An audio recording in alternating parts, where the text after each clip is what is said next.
Welcome back to the Bump Stacy Show. We got Curtis Rogers filling in now. We are joined by Kraken head coach, Coach Dan Bylsma. Coach, how you doing? I'm good, guys. How are we doing today? We're good, man. Happy to be talking to you. Obviously when we get a new hire, we do our research. We're looking you up and where you've been and what you've done. Your resume is long, man. It is long, and it gets me excited because obviously you have some experience, and there's going to be some change here. But my first question is, with all the stops you've had, the successes that you've had, what have you learned about yourself? And, how do you feel like you're going to change some things here in Seattle with the Kraken? What have I learned about myself? Well, I love the game. I love the process. I love getting in with good people, and I've been through a lot of different stops, as you have looked up and seen. But at the end of the day, I keep getting excited about playing the game. I keep getting excited about playing it with good people, and that's what I'm excited about Seattle. Coach, it appears as though you've brought the weather up from Coachella this week. It is ridiculously hot up here. We're not used to it. But also, speaking of your time in Coachella, you have got to watch Shane Wright up close and personal for the last 2 seasons. That is somebody who every Kraken fan has had their eye on and has wanted to see big things from ever since he was taken number 4 overall. What can you tell us about Shane's game and how it's maybe matured over the last 2 years you've been able to coach him? Well, just really getting to see him play, getting to go to work every day, and trying to become a pro. I think when it gets lost a little bit, we're drafting 18-year-old kids, young men, and there's a lot of development and a lot of process that has to go through for the player to get to be where he's at his best. And I think the first year we saw a lot of signs of that. The expectations of the draft and going forth, and then coming to camp. It just you got to remember he's just an 18-year-old. You got to look back to when you were 18 years old and see where you were at that time, both physically and mentally. And the good thing the last year, I've just got to see Shane come to work every day and put in the time, put in the effort, and you can just continually see the growth in him as a person and him as a player throughout the last year. And I think you guys got to see a little bit of it when he came up at the end of the year last year. In those 6 games and scored some goals. I think that was great for him to see the maturation process in his game throughout the whole year and get some results when he came up and played. Coach, you talk about being 18. I thought about me at 18, and I laughed at myself thinking, if I were 18 trying to play in the NFL in that locker room, I would not last. How do they do it in hockey? Like, is it a different culture? Is it a culture that really embraces these young guys and you find your mentors? What's that assimilation like? Well, I think that's the great thing about hockey is you usually, even though we're doing it at 18 years old, you usually have a bunch of seasoned veterans to show you the way, to lead the way, and we certainly have that in Seattle. But it can't be.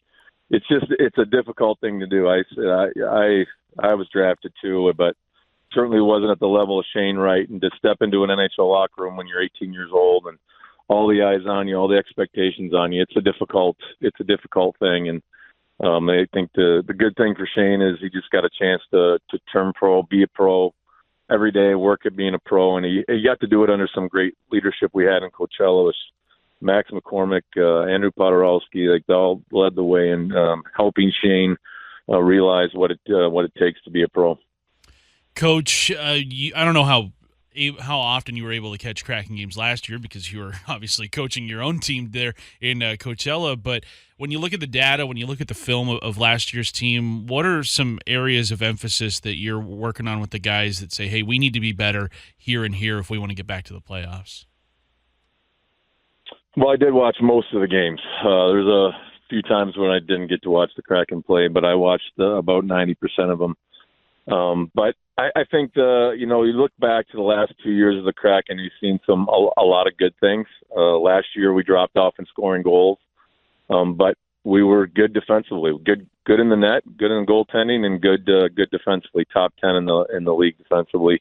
But we dropped off in scoring goals last year as compared to 2 years ago, and I think there's some reasons for that. But you can't overlook the fact that they did play good defense, and that's something we're going to focus on continuing going forward. But I think the other mentality is, like, we just want to play. Fast hockey is winning hockey. Fast hockey and North hockey is winning hockey. It allows you to score more goals. It allows you to get to the offensive zone, and that's something where, as going forward, looking to next year, we're going to be much better at.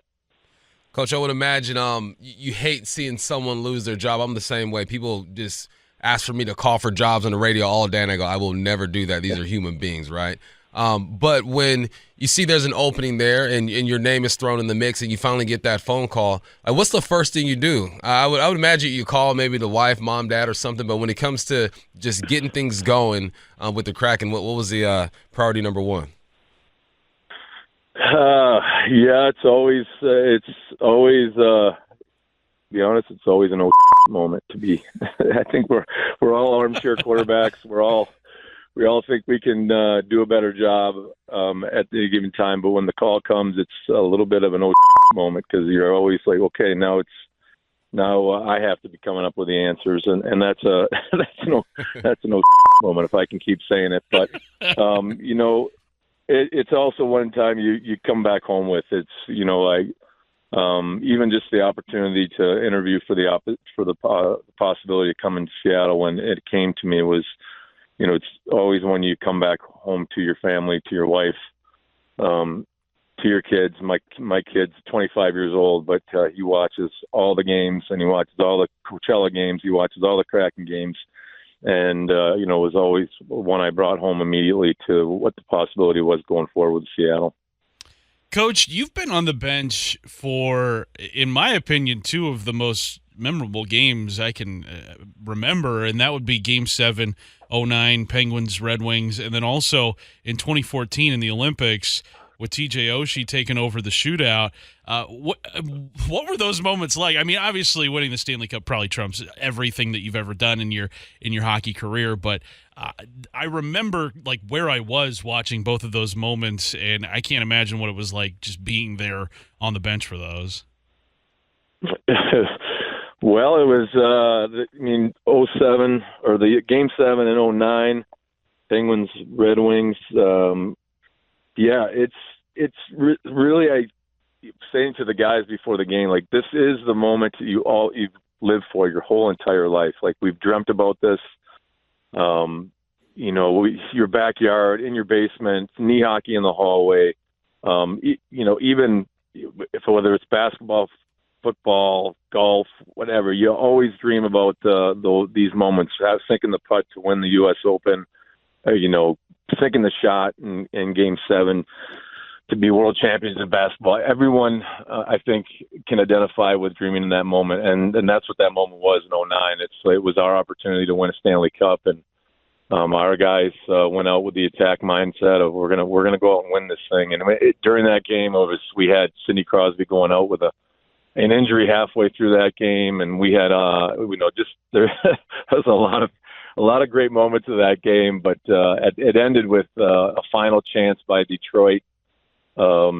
Had a chance to decide on that. Marc-Andre Fleury diving over. Those are all snapshots I think we've all seen about that game. And when you can't see is me on the bench holding my breath, waiting for the green light to go on behind the bench and signify the game was over and we'd won a Stanley Cup. And it was just an awesome moment. But I laugh at the TJ Oshie one because that one, for some reason, has been showing up a little bit on social media. And recently, I've seen reels of TJ going 6 times in a shootout. And every time I see it, I just wonder who was the coach that kept putting him out there? Because that was crazy. see him keep going out there, and he had 6 attempts against Bobrovsky, made 4 of them, and he made obviously the one that won the game for us. It was a crazy moment, but certainly a memorable one. We're here with Kraken head coach Dan Bylsma. Coach, at one time you were the youngest coach in NHL, 38 years old. 15 years later, you're still in the game. How has the game changed since you first started when you look at it now?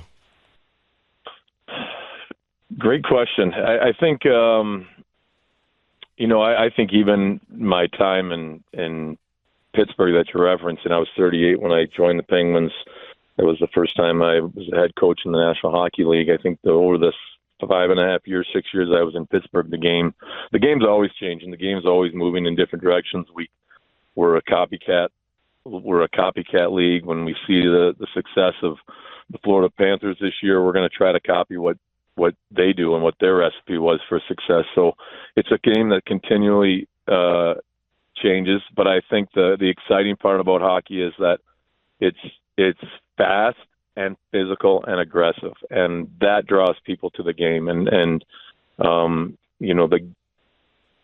if we don't want it to change where it's slow and methodical and a slogfest out there. So the game has kept changing, but it's changing in the direction of being faster and being, we still have the physical, the competitive aspect to the game that makes it a physical game.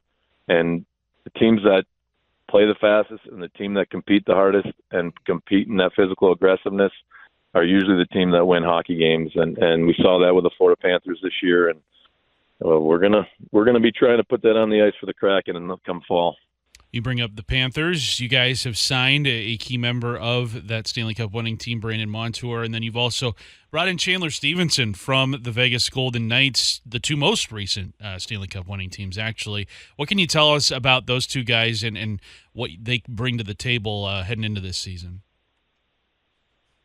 Well, they're champions, and that's a big, probably first and foremost with both of their games. But Brendan Montour has had a long kind of evolution in his game, and he's evolved into again, talking about speed and attack and offense. But he's got all that in his game, and you see him on the power play really 2 years ago. I think he has the most points in Panther history on the back end of there. He's got a dynamic part to his game. He's got a speed part to his game. He's got a offensive part to his game. But it can't be overlooked that he's been part of that Panther hard to play against defensive style that's won them the championship last year. And Chandler Stevenson, I think it's just to watch his evolution of his game. He was in Washington, as a fourth line, fourth line guy. Got to Vegas and turned into a first line center. We won the Stanley Cup.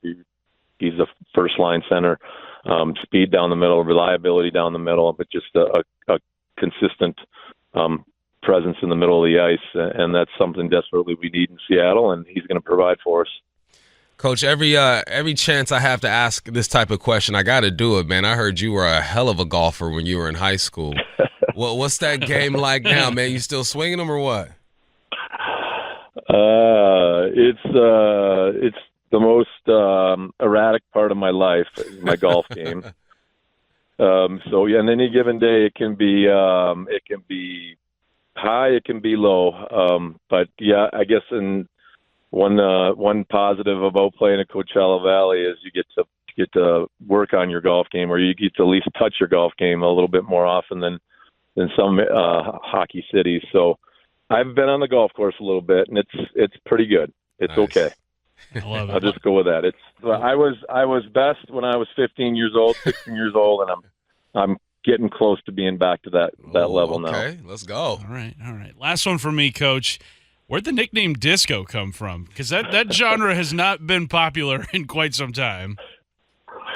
It's ironically that's my worst form of dance is disco, but I was shoved into nickname limbo a long time ago in my playing days. I was, in hockey we just generally shorten our last names or my nickname was Bysy. Someone came into the dressing room and claimed the nickname Bysy. It was a big show. It was a big presentation. He's like, my nickname's Bysy. You got to get a new nickname. So I was shoved into nickname limbo for about a month and a half, and it was a lot of nicknames were getting tossed at me. And eventually it got shortened into disco. And was there a reason why? Potentially, I'm energetic. I like to move around. I'm not going to be standing in one place very often, very still. And I do occasionally, I guess it means I dance occasionally. So disco got stuck on me, and in the hockey world, it just keeps following you all around from team to team, from place to place. And I think maybe what's changed about the game maybe the most when people ask this question, when I got to Pittsburgh, I played with some of those guys. I coached some of those guys that I joined in Pittsburgh. they did not call me Disco Dan at that time. They just called me Coach. Nowadays, players last year, a few of them were calling me Disco Dan, I'll just whatever. Call me whatever. Just don't call me late for dinner. Disco Dan is with me. Last one here, Coach. Any messages for the Kraken fans? I've been to a few games. I grew up in L.A., so I grew up watching the Kings a bit. Obviously, you spent some time there as well. And this is a special city, man. And I think they support whatever teams are out there. So just any words for the fans out there? Well, I've seen it. I mean, I've seen it from a distance, not just with the hockey, with football and the baseball as well. Like the fans just want they want a competitive team. They want a group of guys that are going to go out there and lay it on the line every night, win, lose or draw. And you want to be a competitive group. And I think the Kraken fans, I think what the Kraken showed 2 years ago. Was a competitive team from top to bottom. Every guy on the ice putting it out there, and that's what we want to get to. We just want to. We're going to be a fast team. We're going to be an exciting team. We're going to be a competitive team, and we're going to lay it out there every night. And that's something everyone should be excited about. There we go. He's our new head coach of the Kraken, Coach Dan Bylsma. Coach, we appreciate your time, man. Have fun talking to you. Thanks, Coach.